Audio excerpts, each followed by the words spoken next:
History, and this program is also hosted by the Westport Land Conservation Trust, and I wanted to thank Mather Hoyt, who has disappeared temporarily, and I want to thank the Land Trust's trail team for preparing this lovely location, not just for us, but for future programming. So the plan today is flexible, shall we say. We will probably devote about 40 to 45 minutes to a discussion. And we have some presenters here, but we're also hoping to get questions and input from you. So we'll try to keep that to about 45 minutes. And at that point, we're going to take a walk over the hill. It's, as you can see, steep hill, roots, you know.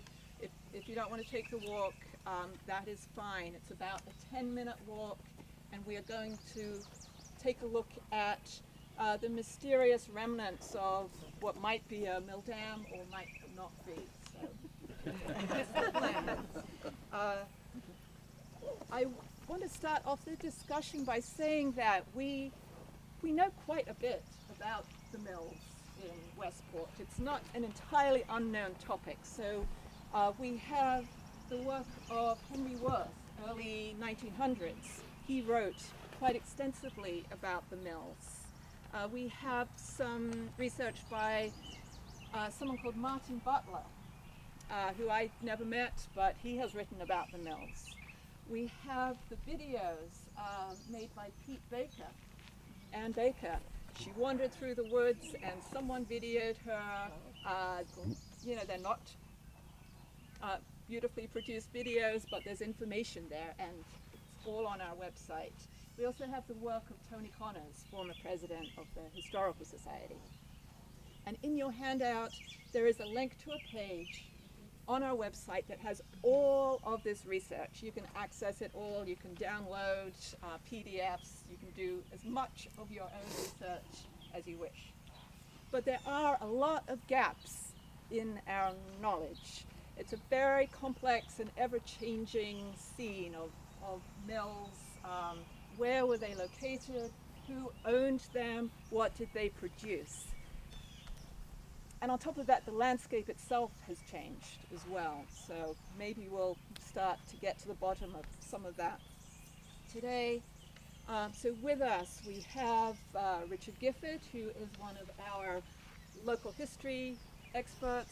We have Maury May, who is on our research committee and has a particular interest in mills. And we have a real live miller, George Whitley, who was the miller at Grace Grist Mill. So hoping that we'll have a little bit of a discussion once we've given Richard some time just to give us an overview of the mills. Over to you, Richard. Thank you. This stretch of river from about where it crosses Route 6 up by the 177 intersection, or the old Lincoln Park parking lot, for those of you over the age of 50 who remember it, down to the head, had a remarkable series of mills. By my count, altogether, it had 3 grist mills, 3 sawmills, 2 forges, a fulling mill, a box mill, a foundry, and a ruler mill. And one of the things I'm trying to be able to explain to you today is why was there so many mills in general for the area needed? Why were they here in Westport? And also, why did they disappear so quickly? Even by 1850, there's really only a small handful of those concerns left. So first, let me just briefly run down what we have. Starting up at Route 6, they have Elijah Macaber's sawmill, and that later becomes the site of Westport Factory number 1 that some of you might remember. Well downstream from that, you had the earliest mills on this stretch of the river, which is called Waits Mills, and later on called Trips Mills. These were a combination. The original mill, which was established by 1713, was a sawmill, The grist mill, which was on the opposite bank, came soon after that. And there were three millmen who were the original developers. Benjamin Waite, who either he or his brother was the builder of the Waite Kirby Potter House. Benjamin was a carpenter. George Lawton was the second, and John Tripp the third. And that would have had, certainly by say 1730, would have had both the saw and grist mills. That's about a third of the mile north of the Forge Road intersection. Just at that point, the river basically parallels Reed Road. Now downstream from that, on the west bank, so a little above, you go to the WLCT Forge Pond property, and you walk upstream. It'll be was another grist mill that I found out about only recently, but it must have been quite an old mill, because in 1791, a guy named Timothy Macaber willed it to his son, and he said, "What's left of the old grist mill?" Which, given that it's 1791, it must have been pretty old. That property later becomes, on that west bank, Paul Cuffey property, and they call it machine lot for reasons that we still don't really know. On the opposite bank, the east bank, over towards Reed Road, was something called Gifford's Ruler Factory.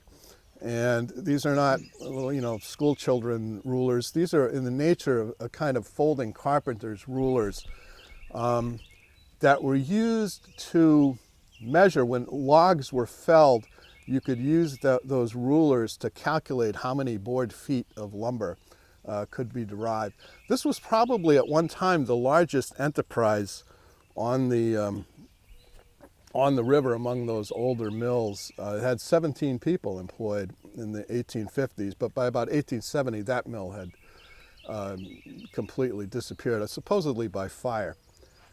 Then downstream from that, you have, at Westport Factory number 2, you have the forge. And the forge was originally built in 1789. Part of the current building actually dates from 1795, when William Roach Jr. Bought it and built a granite building. The forge was used probably to make implements, mostly, I suspect, connected with shipbuilding. So you got everything from harpoons, anchors, chains, fittings, and what have you.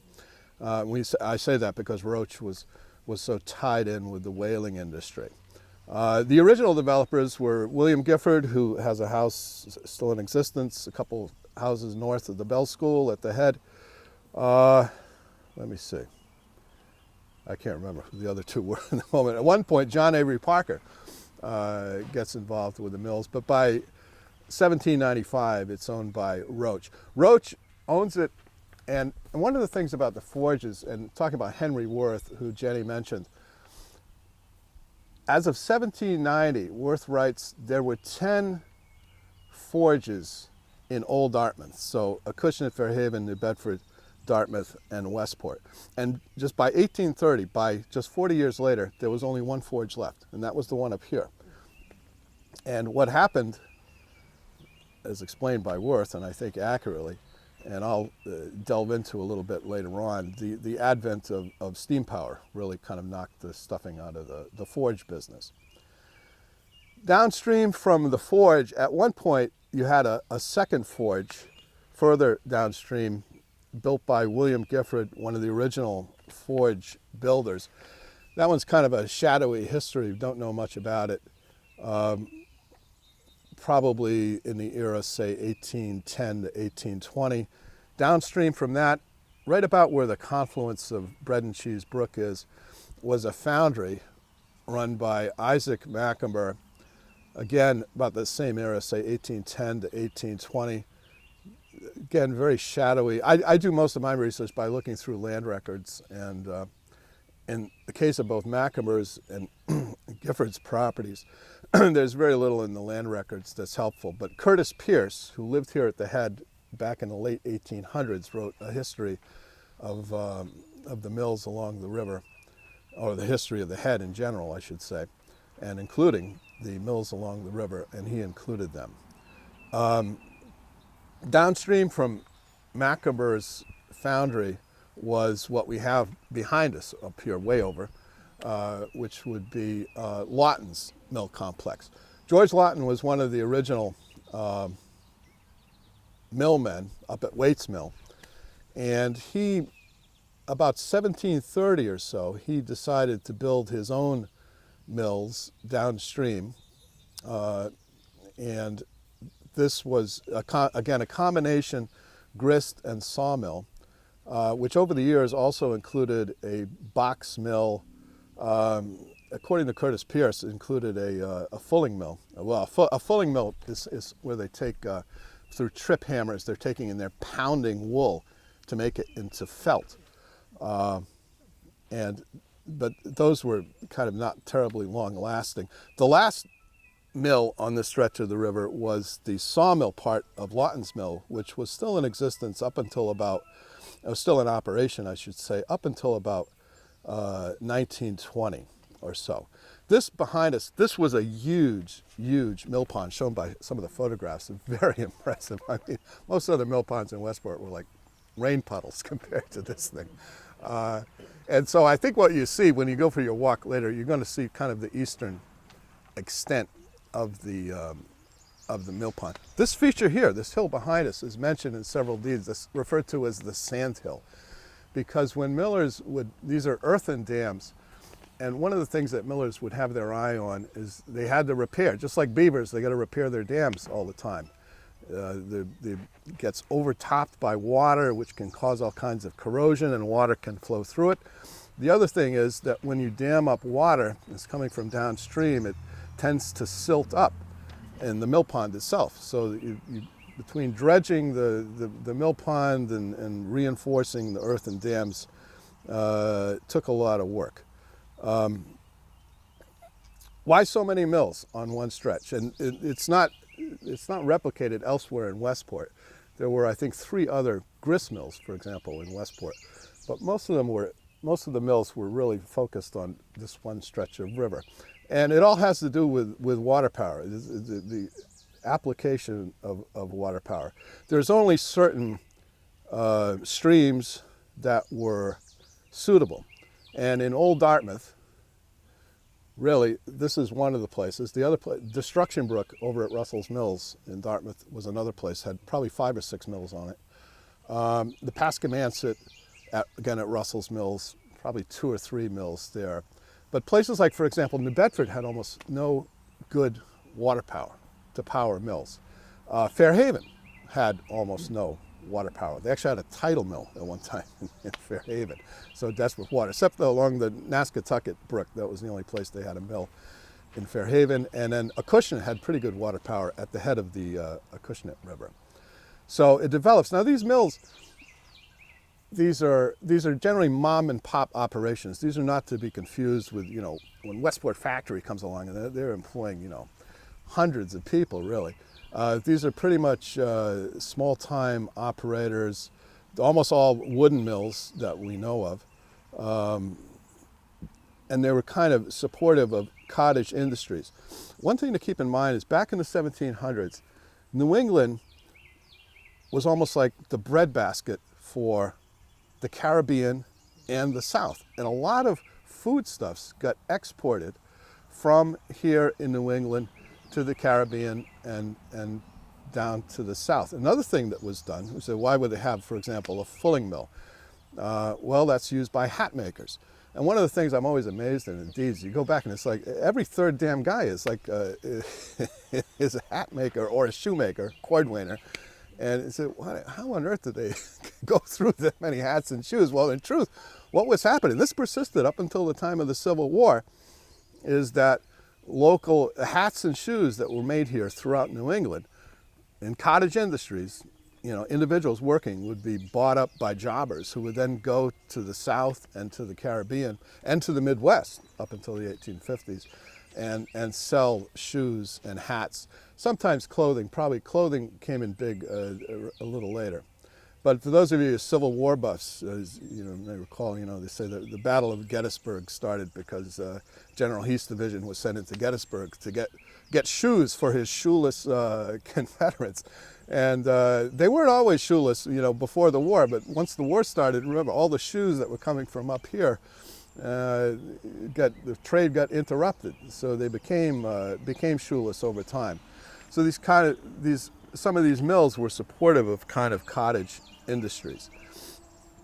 What really killed off the mills as you get into the 1800s was the advent of steam power, which generally happens probably about 1830 or so. The mills, in terms of horsepower, raw motive power, really didn't produce that much. I've seen estimates, the average horsepower was about 6 to 8. Your average riding lawnmower has more horsepower than that. So they weren't overpowering in terms of the motive power. So it didn't take a large steam engine to be able to replicate that sort of power. Were these mills circular mills or vertical? We know very little about that. The only thing I can tell you, I've only seen one. I tend to think they were just in water wheels, but they're usually undershot wheels. But I can say there's one example in Westport I know because it's specified of an overshot gristmill. An overshot gristmill, the water comes in the top and pushes in effect the water wheel. That's down on. It's off of Horseneck Road, down an area they call the Gorge or the Glen, kind of around Old Horseneck Road. But as far as the blade they used, were they just like a two-man saw that they rigged up to go up and Well, down? not for the wheel, but yes, the saws would be rigged that way, but you take the power from the wheel and transfer it by pulley the saws were vertical saws, like a jigsaw.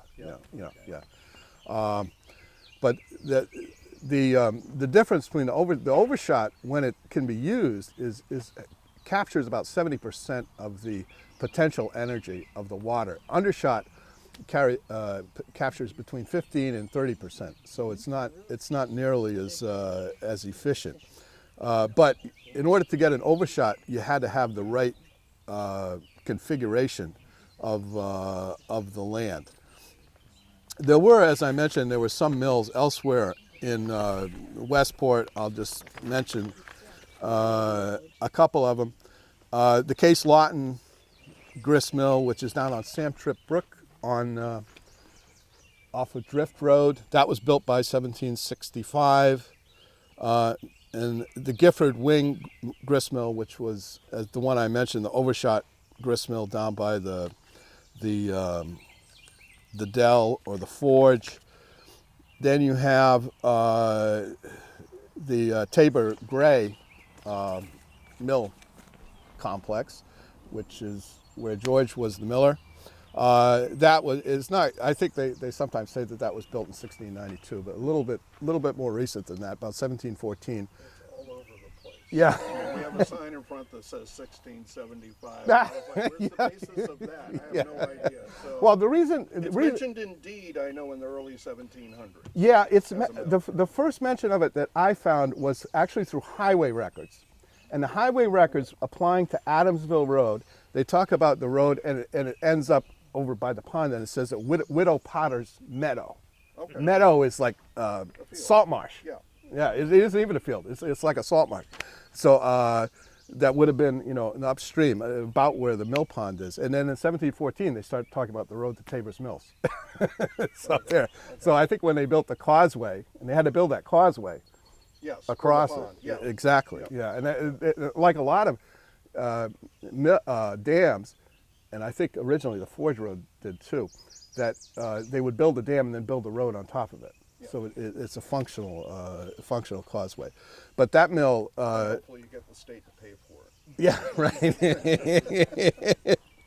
So that mill is again whether Gray's is earlier than Waite's mill. It's very, very close. They're just about tied, I think, which would be the earliest grist mill in the area. And that mill too was up until the 1920s was a combination grist and sawmill.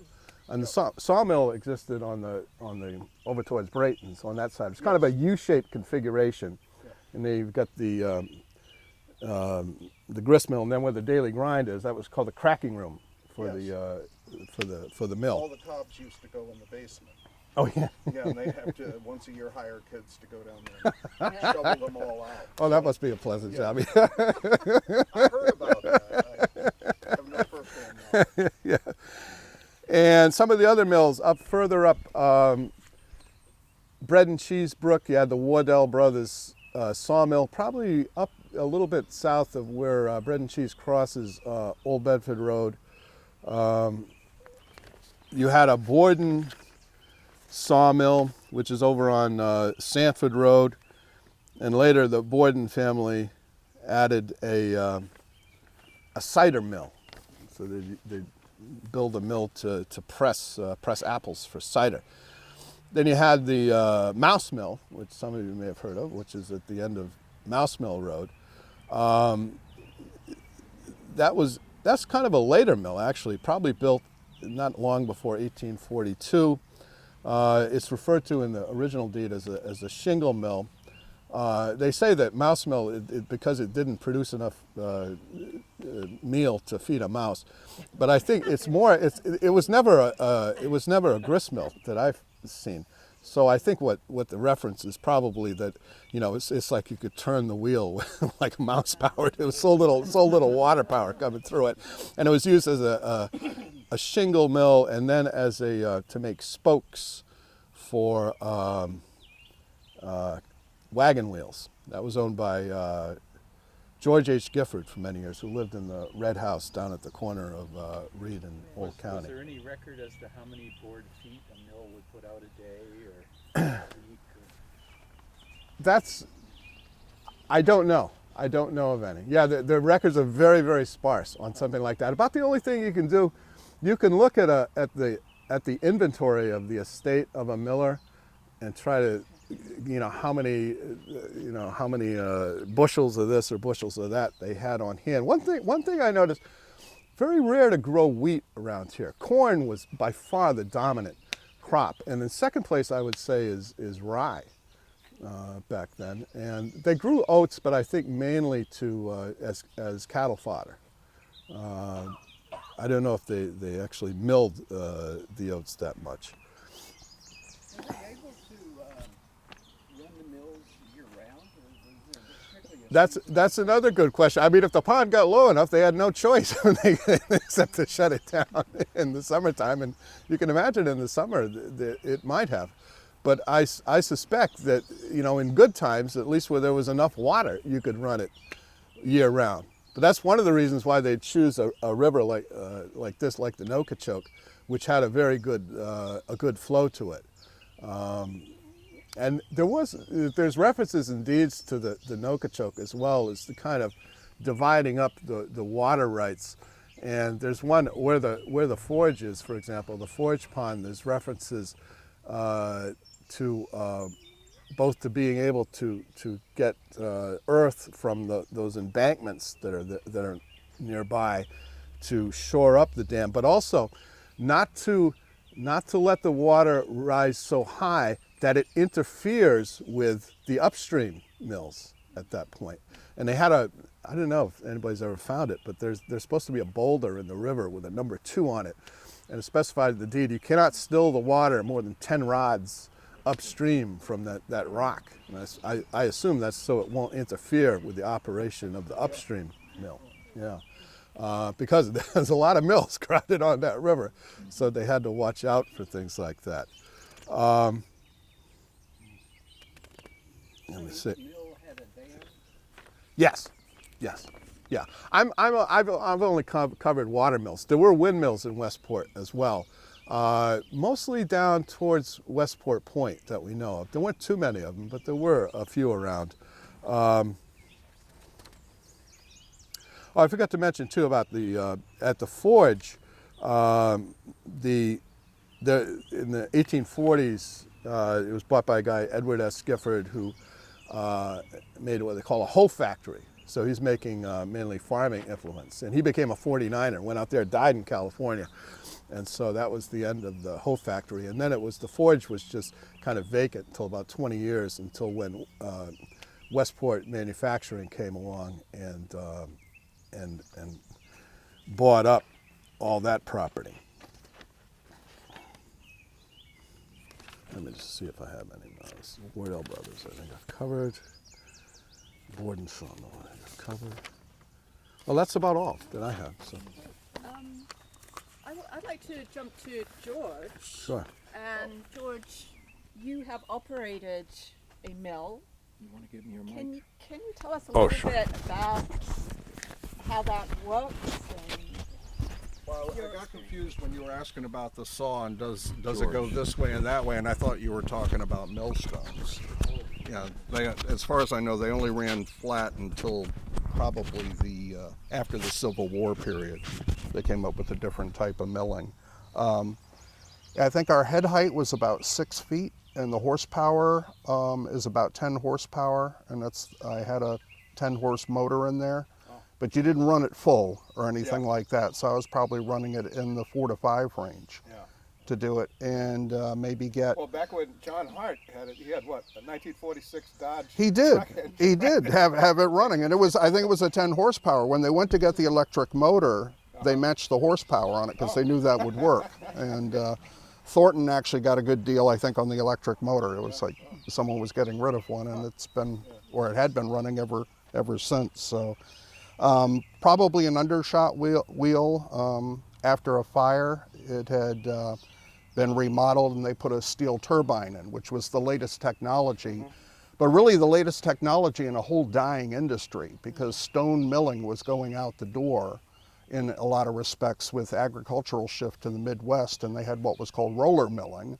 And roller milling is steel rollers, and you don't have to sharpen anything. You just have parts you can take out and replace. And I always like to say it led to one of our worst dietary things ever, which was with rollers, you could set it and push all the bran out, and then you would have a pure white flour. And that's what we made our white bread with. And then they took the byproduct, turned that into vitamins, and added some of that back in for the enriched bread that we have. With stone milling, you get everything. There's really, you can separate the gradient, you can, the wheat from the chaff, as it were, but you're really getting a mix, as you will, depending on how it's ground. It'll be just one type thing. Like I ground Johnny cake meal, so I'd have a certain consistency I would go for. Supposedly you could run and do 200 pounds an hour out of these old stones. I don't think it's really possible or wise. I would be like 40 to 50, and it depends on the humidity or the temperature. I ground year round, but you would not have done it when you didn't have water. So in the summer you would not have ground it because the pond went dry pretty much every year. By the 4th of July and through Labor Day, at least, it drops and drops real low. And it has every year that I've worked there. Just as we try to keep the level up, but there's only so much you can do. So everything leaks there. Everything, it's just part and parcel to it. So that was fascinating to hear you talk about all the mills and everything. But the other aspect of steam power, not only to provide motive power, but of course it also means the development of the railroads. Yep. And when you have railroads as part of the transportation network, really, I think for the first time around here, what had been like white flour was pretty much, I think, a luxury. It was, yes. An imported luxury. Yep. And that just became standard because they could just undercut really the prices of anybody who was milling. Yeah, once you had the transportation down and storage down, it changed agriculture and the economics of it. So mills like this were small operations, they were run seasonally. I don't think anybody milled as just as an occupation, as a full-time thing. You had other jobs that you did and you worked it into your schedule. But you were a miller, and you might or might not have had to have other people work on your stones or not, or you just did it as a mom and pop thing. And that was how they were run. The production mills came later, and what I mean by that is like, mass agriculture, mass growing, consistent crops. Everything started to change with the advent of science and technology. Steam was the first part. Steam killed a lot of using, just small mills for smaller and smaller crops. And our breadbasket shifted to the Midwest. And that just couldn't be helped. So a lot of agriculture, a lot of people got out of farming. We have a lot less farmland now than we did back then. and it's not because of development, it's because of all the trees that have grown. I mean, New England was kind of barren in a lot of respects. We were like locusts and picked it over. Sawmills at the same Yes, time. at the same time. So Yeah. stripped of, and But- you had all these lumber concerns out in places like Michigan and Wisconsin, and they began shipping in large amounts. So you of lumber. approach it Factory Brook from that way, and I want to say that's the head of the other branch of the Westport River. And the mill I ran is at the head of the west branch of the Westport. Right. And it was a different scene over there, and I think it was more tied into the cod fishing industry, because you had the port down on the point, you know, first, and then you had your fishermen, you had the cod trade, and you had to feed these people. And it was part of that. Farming developed here, and then where do you have a mill? Where's the closest place? Well, a windmill makes sense anywhere on the coast, Yeah. and there were a number of them. But as far as a water mill, I think they worked their way upstream. Yeah. So ours On- was on probably Adams- the earliest on mill there, and Adamsville then there were Brook- extras on Adamsville added. Brook, I think there were a total of about 5 mills. Yes. You're going Yeah. up by, you know, you drive up Crandall Road past East Oh, Road, definitely. you can Past still the see- cranberry bog, Yes, you know, yeah. yeah, they're And there was up a in there. fulling mill over on right around the Little Compton Tiverton line off of Crandall Road. Oh, wow. You know where Freddie Silva used to live? There's a ruins No. in there. Yeah. Or, Okay. Before you get to the, because I used to see them as a boy. Yeah. And so that was in Yeah. operation until about 1850 or so. I have a question. Sure. How were the products of these mills shipped out? Did they go down the river and out the ports? Were they transported from the mills by horse and carriage, or what? Well, until 1830, it all ultimately would have been by ship. It would've- Yeah. Because it's really Yeah. the only form of transportation available until you get the rails come in. So it was all produced on the rivers and transported down. Well, to the I mean, you ports? may have, no, don't misunderstand me. You may have taken it by wagon to, you may have gone to Westport Point, for example. Yeah. Or something like that, or to Adamsville, which Adamsville used to ship where the landing is in Adamsville. They used to That's bring some how- pretty big ships up there. They did, because it's funny about milling. You had milling in Little Compton, but people that grew in Little Compton would not bring it down into Adamsville because it was hard to bring a horse load, Oh, you know, down a there. wagon load down and up and down that hill. It was very tough. So they got everything milled in Little Compton. Where we were, we handled the valley, as it were, and Right. then you Valley were is heading good, into Dartmouth. Yeah. But Little Compton doesn't have particularly good water power, so that would have been tempting to bring it They over had here. more windmills in Little Yeah. Compton. They did. And Quidneck Island and Southern Rhode Island. There are quite a few, in fact. I have a technical question about the wheel itself. How much does the wheel weigh? You mean a stone or, well, a running stone, probably 1,500 pounds. And the base stone will be about that too. Do you have gearing that goes up from the wheel itself? to There's, keep that going? well, with ours, we don't have the original paddle wheel, but it would have run off a same central shaft. So we have a shaft that comes over and it has gearing, and there's a spindle that rises up through the floor. Does And it it- run all the time? I mean, once you get it going, there's a lot of inertia there. Do you just let it Oh continue yeah, to yeah. run? You got to keep an eye on it. Okay. You know, you don't want it to lift up and walk away. Well, it had never happened to me, but it had happened a couple of times where the stone has traveled. It must have taken a long time to get it going.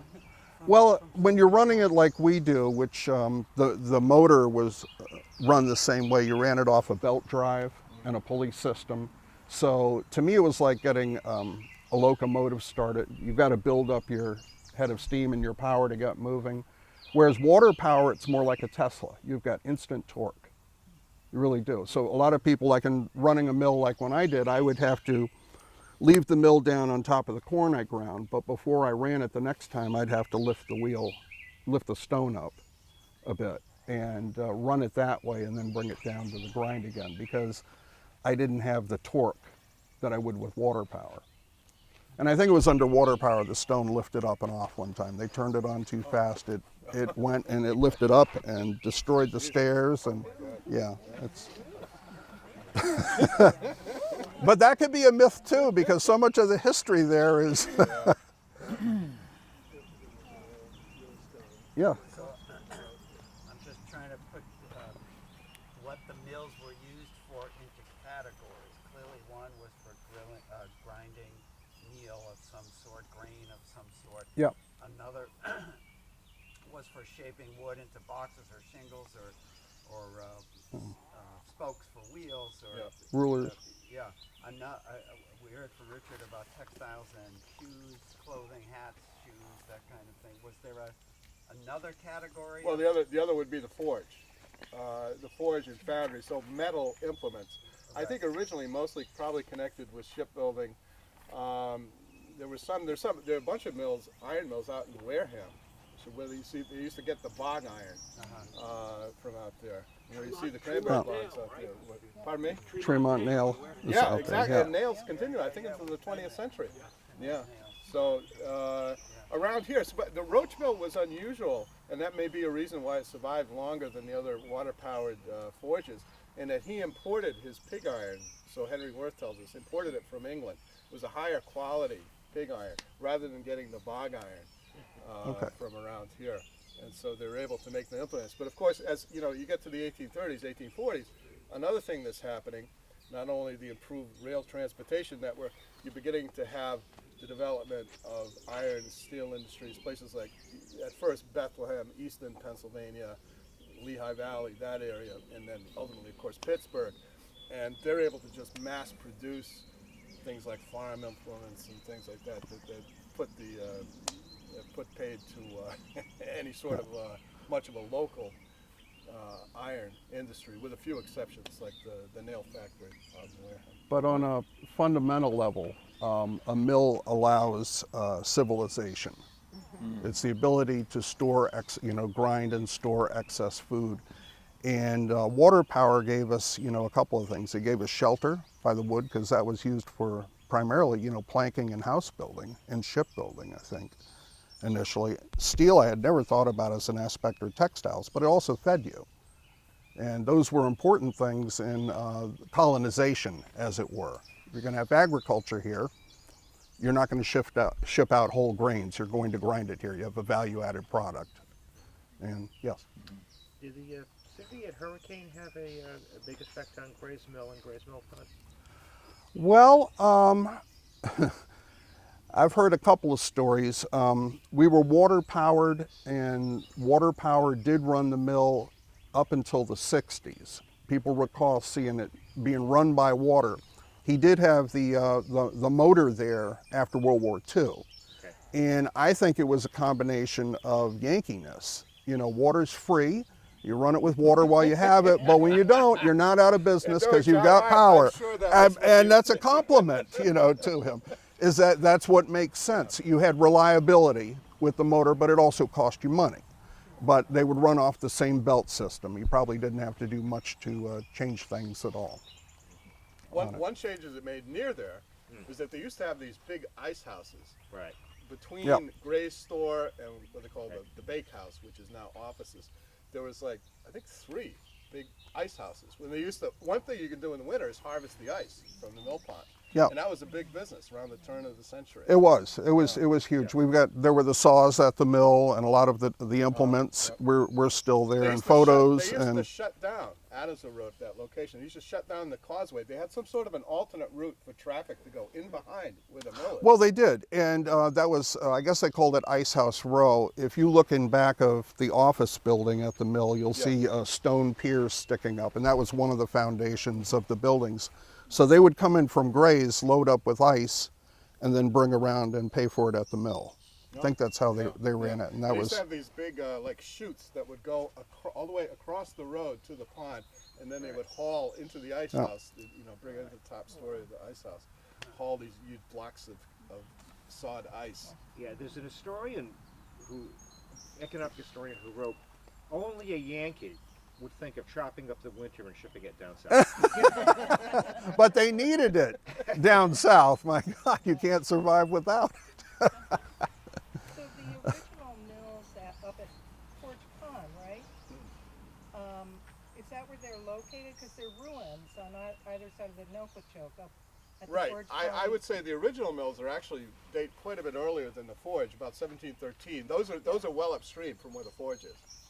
Or where Westport Factory When you number say 2. the forge, do you mean where Westport Chickham's Factory number 2. manufacturing Yes. is up now? That's exactly it, because it incorporates part of the forge building. But yeah, Waite's Mill is well upstream from that. It's about a third of a mile north of the intersection of Forge Road. The Nokochoke parallels Reed Road. for Okay, that stretch. right, So you right. go a third of a mile north of there, and that's where to look for with the original mills. There would be one mill on each side of the river. Right. There was a grist mill on one side. And Oh, wow. Because Sawmill when I on the go other. to Forge Pond to hike, Yes.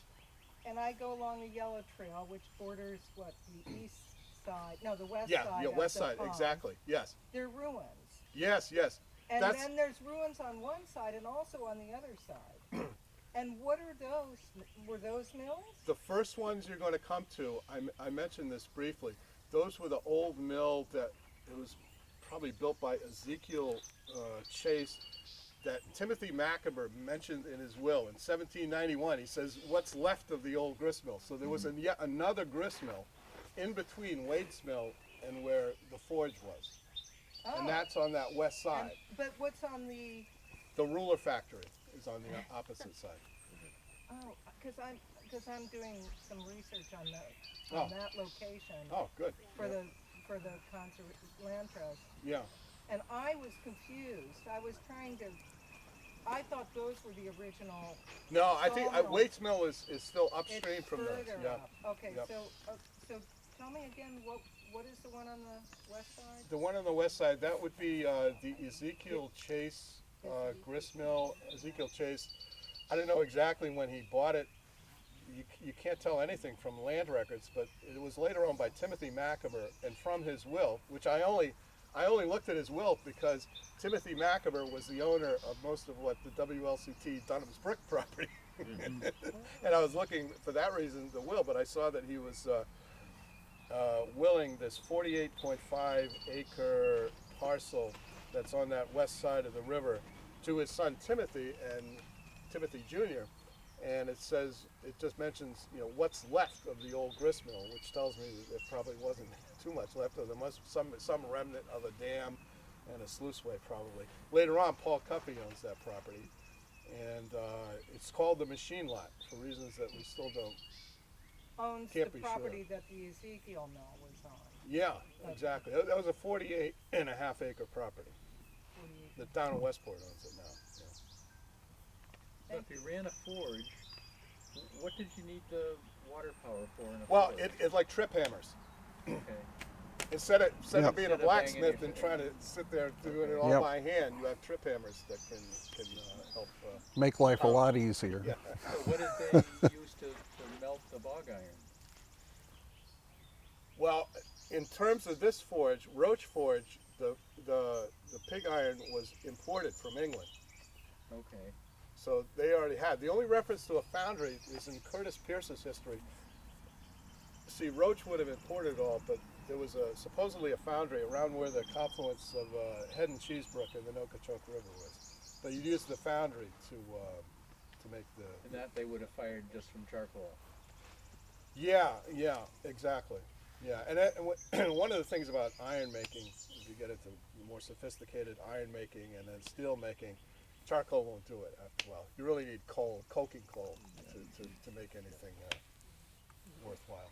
Can we give Maury a few minutes? You've got a very interesting looking ring binder. I've been here it is. I've been collecting information on the mills. I lived at the head. I moved to Westport in '02 and lived at the head for 6 years, and became aware of the mills north of the head. And one by one, I've seen. There are a couple of buildings, Westport Factory 1 and Westport Factory 2, that are extant, but and dams exist there too. But then, Claude Ledoux told me about all the dams that had been removed, which really got me interested. He lived right next to Mouse Mill, and as a kid in the 50s, he remembers the dam still there until the state of Massachusetts came in and breached dams they considered unsafe. But we still have 2 left. But, I want to suggest a vision here, because I know we got a lot of detail from Richard and George, but speaking as someone who does not have all that detail, but has a vision to suggest, and that is that the stretch from the head up to Route 6 along the Westport River is Westport's little Blackstone Valley. And everybody wants to talk about Blackstone Valley as a a huge, dynamo of development, economic development. But it was also done here from 1712 or so, up to when the Westport Manufacturing Company went out of bankruptcy, basically, 1938, something like that. So for over 200 years, we had this incredible economic driver of this area in North Westport. And I just believe that, we should pull all this information together and, write it up and get illustrations, get photographs.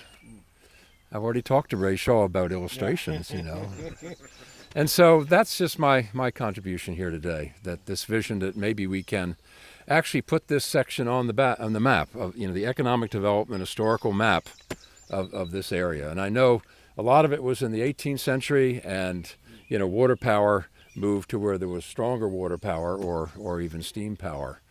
And you have the Lowells and the Lawrences and all that becoming huge mills. But, folks, it all kind of started here. Yeah, even like Fall River, which of course became a huge. Yeah, they had the water. Sure, they had the water power. Yeah. Fall River was like a tiny village. Yeah. At the point where Westport had all these mills. They may have had just one or two mills along the Kekachik, but they eventually figured out how to harness the water power of the Kekachin. Yeah. And that was just, and water power is free. And that's just it's a real a huge amount of motive power, not only for the volume of water, but because of the drop. As it goes essentially over the cliff. In the old days, it's hardly recognizable now, but it's because the Kekachin River now is mainly underwater. Underwater. Of course, it's underwater. Through pipes and through underground. Yeah. What was the total drop on the Nookachuk River from where the mill started down to the tidal wall? I don't know. It's an interesting question, and no doubt they would have. Somebody would have figured out the answer to that. They would have. Much of a sense that there's a lot of drop, just topographically driving around, but there must have been a fair amount of drop to run all those mills. That's a fair presumption. Yes, I think there was, and that's why places like this river, Destruction Brook, and Adamsville Brook were favorable, because you have to have a combination of both volume and drop or fall. Exactly. That's what made the Kekachin so superior at Fall River, because that's a tremendous volume and a tremendous drop. The river that fell. In a short distance. The Tascamansett has quite a fall in it, because I went down it in a kayak. Yes. Okay, we'll take one more question, and then we are going to take our walk. Otherwise, we will be here. I'm sure the three of you can talk about those for the rest of the day. So this is sort of a not very well formed question, but it's inspired by what you've been talking about, and made me just think of it that you started with one, and then there were these other mills. Well, whenever that happens in our civilization, if people say, "Well, I was using the water," or "You're now doing something that it changed what I can do," people were also drawing off, I would assume, for crops and for feeding animals. And if they draw off more, then there's less for the mill. This is a story in other mill towns in New England. And these dates you start with, 1700s. It's interesting when, even today, when we send people off to learn the law, they start off reading, some of the first cases they read are property law in New England. Yeah. And it's all about how to resolve this. What are the rules going to be? You mentioned a rock, right? And I wondered whether in your research, along with looking in land records, if you've looked in the records of the development of the laws around use of water, which is different in New England from the rest of the country. I mean, the water rights rules vary around this country. They're not the same everywhere. Yes. Well, I've been down that route of going to law school and property classes. It's not as much of it. The issue that arose locally was mainly, I think, between the various mill owners on the river, and there does seem to be some sort of disputes about making sure the water only raises to a certain level and things like that. I don't think it was as big a problem with farmers. One thing to keep in mind, that even if you look on, say, the 1871 map of Westport, this kind of northeast quadrant of Westport in the days before Route 6 and all that was almost uninhabited. There's really very few houses in that area. So I don't think they bothered people that much. One thing that we talk about the farm over by Route 6, when they started putting in the Westport Factory number 1, one of the things they did, those developers that were around 1820 or so, now we're talking about the area of textile manufacturing, they bought out a lot of the upstream farmers, at least to the extent that, well, we have the right to, I'll bet they did. we have the right to flood your land up there and say, there's going to be a stone set in the ground and we can flood, so high. That Lake Nokichoke that you see now, there's nothing in the old deeds that says that was anything other than just the river flowing down.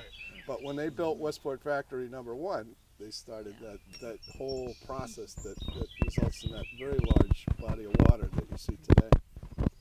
Does the city of Fall River still maintain all the property rights for all of this from Nokichoke down to the head? I think at least in part they do. I don't know. They owned the ponds. Yeah. Fall River was a growing city, and they needed water resources. Yeah. And the two Watuppas were not enough, and they came into Westport anticipating growth. Of course, it never happened. But they bought up Lake Nokichoke, they bought up Forge Pond, and they still own it to this day. Yeah, I know Mike Labossiere, who works for the water department up in Fall River, knows a lot about that. But yeah. don't they own right over here? Right over to They Clifford probably Road? do, yeah. Because they probably bought it when it was still a pond. And the old dam there was meant to sort of, I think, again, maybe create more flow for the mills to work when they created all these ponds, like Trout Pond and the dam there, and would that have been created to drive the water tower? Well, yes, you have to build up the water behind the dam in order, and also if you have any ambition about running it year round, you definitely got to do that. But just to build it up high enough so that you get enough flow through the water wheel to power it. Yeah. Okay, brilliant. Thank you. Wonderful Thank you. discussion. Thank you, Richard, Murray, George. Really couldn't follow.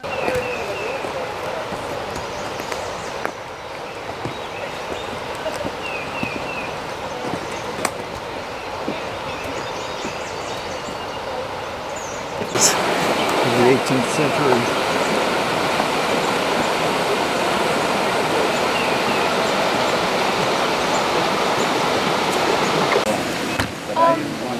The question is, the three of you, what is this? What are we standing on, do you think? I think you're looking at the dam. For the pond, that mill pond. That would create that mill pond. So this is where the dam was breached. Now, where was the mill? Was the mill a building sitting on top of this raceway? Was this a raceway at one point? Want me to move over? I'm just trying to find where to go. Raceway and got the water tower in the middle of the building, or was the water wheel on the side of the building? Do you have any insight there? I mean, typically, remember, there's 2 mills here at Watten's, probably one on each side. I mean, where we're standing now, because Is that a little island right there? Right across? I don't know. Because water's coming in on the other side. No. There is, okay. Because if you come in from There might different have been a roads, there are all raceway. sorts of little stone foundations dam or on the the top.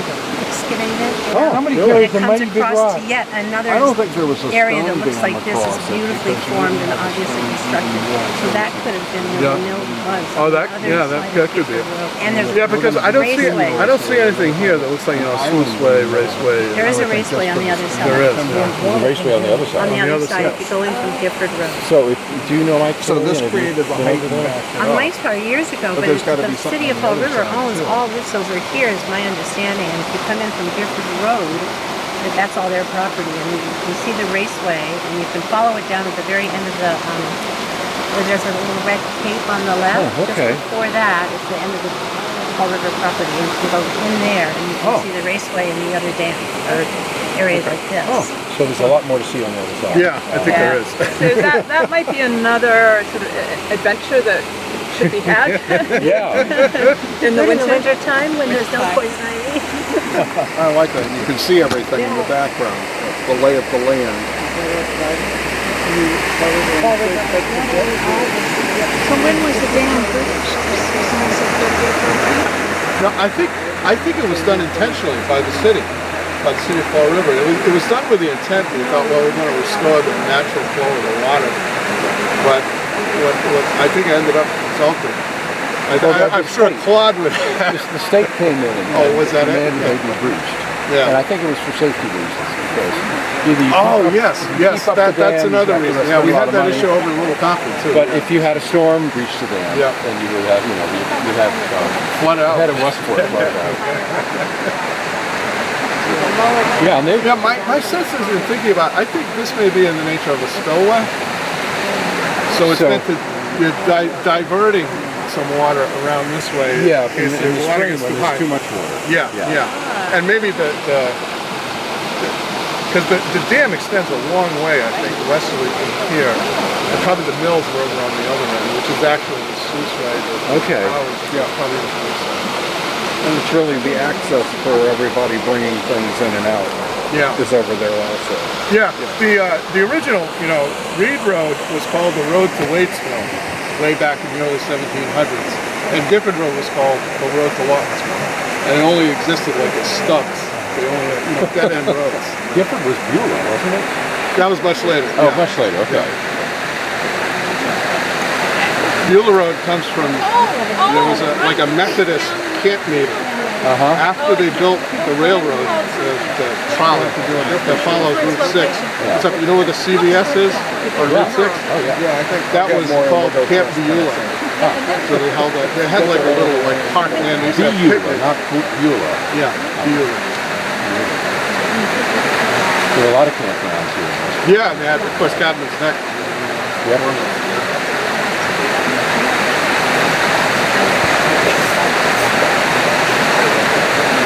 So are there any other questions? I guess we have sort of solved the mystery. Let's say we've solved it. We sold it from this side. Yeah. This here was referred to in some deeds. This is called the Sand Hill. And sometimes they would, it's convenient for millers to have a feature like this where you could not only to confine the water to something, but to take earth from the hill to reinforce the dam, which I tend to think is... You said Sand Hill. Yeah, they're referred to as the Sand Hill. And it's Indeed. free. Do you think that we're talking about using this as a catchment for the flow on the other side? Do you think they would have had a wood dam in here from face to face? Because you've got a straight off faced wall there. And I'm wondering if they did that just to raise the whole pond height behind here. Yeah, could be. Yeah, because you'd want something that periodically could be opened. It has to be opened Right. You could open it if you want, but you kept it Yeah, closed for the most he part. suggested this might have been a sluice way. Yeah. Or maybe the springtime when there was too much water. You want it bleeding out of here. Yeah, you'd have to, yeah. Because, maybe the state did not breach this one. Maybe they just removed it. Someone did ask a question about the 38 hurricane and its cause and effect. It did affect Gray's Grist Mill. From what I understand is the surge came in at high tide and breached up and may have gone over the wall, I don't know, but it did bend the turbine shaft. And it affected water power after that. So after World War II, that was when he put the engine in. Primarily, I think, until he could get that repaired, and at some point, they cut out the gearing and got rid of that totally. It just didn't make sense anymore. How about this stone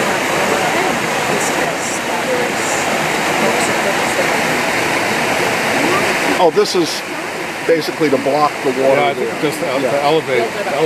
Yeah, it probably was, otherwise it probably would be eroded from this side.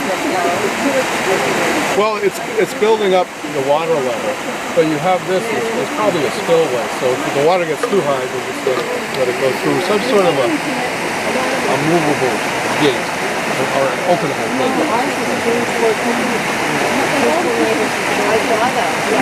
But in order to contain that much water, 40 acres of milk pond, that's going to take a lot of things. That's a lot of water. Yeah.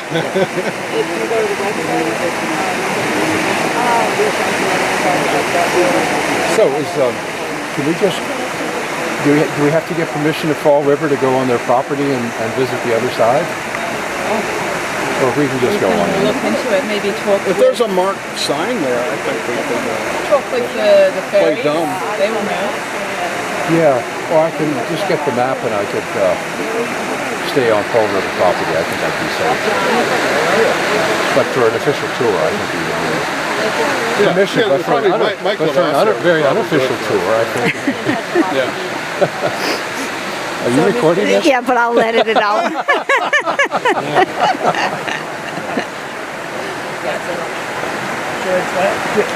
Oh, Whitland, I'm sorry. So I knew John Hart, and he said that in the wintertime, this guy who lived in Adamsville, the duck pond that we see now is much shallower. I guess the ice was really thick in the old days. So he and his father had an ice business where they would hack it out in the winter and, put it in the ice house, the ice house, and then take it around. Even to my grandmother had, the old ice chest where you put the ice in the He would tub. have done that when he was young because I know he was born in 1900 and he started there at the mill I think in 18 or 15 somewhere. Yeah. He was young when he started. So until the rise of refrigeration here, they Yes. probably did the ice house at least up until the 30s. He was and he cut hay. He was a great guy. Great guy. Oh yeah, yeah. They had to dig out the pond periodically because the pond there was 4 or 5 times the size it is now. That was the one part of the business where Gray's outperformed Manchester's, was the ice business. They had a lot more ice going out of Gray's than Manchester. Thriving little community. Well, it's funny then, they must have stolen it from the Rhode Island side. Because most of the pond was on the Rhode Island side, so it just depends on who had the riparian water rights to that. So did the town of Little Compton come for their taxes? I don't know. That's a total different thing. But you talked about a fire at a mill. I've got a Philip Gray story, and I sort of pieced together history. He owned the mill further up from Gray's grist mill. And I think it's the one there on Crandall Road where it meets East Highway or whatever. When it East comes Road. down. Yeah, he owned that mill, and he owned it before Gray's. And Gray's had a fire. And at the fire, they went from wooden power to this new turbine. And that was in the 1870s, about 2 years after he owned the other one. And he bought Gray's shortly after that. So I was wondering if he was planning ahead or someone else was. Could be. Because he could have shut off the water supply from his mill to Gray's. The building that's there now, if it was built in 1874, which is what it says on it. 1674. No, the modern building was built in 1870. Doesn't it say 1874 on the plaque? I don't know about the building of the building. I know it was remodeled after a fire in the 1870s. Yeah, but if it was in the 1870s, it was actually built by John Church, who was actually a very big contractor. Okay. He built what's known as Old Acre in Little Compton, which was the Edith Russell Church Burchard Mansion. Okay. West Main Road, corner of Meeting House Lane and West Main Road. But he had been a big building contractor, and he kind of owned it kind of as a gentleman's hobby. Right. He owned the mill for about 20 years. Right. Which, after a certain point, became the only way to own a mill. Yeah. Really. In New England. It was like they Ralph all Gill's died out. predecessor, Yes, exactly. He wasn't looking at it as a money-making No, operation either and then. I don't think they were money makers much after the 1870s. Like when they put the turbine in, it was like to have the most efficient, best thing to replace the water wheel, and then you could grind faster and more, but the more wasn't there. Yeah, that. No, But he did a lot of other jobs. But that was not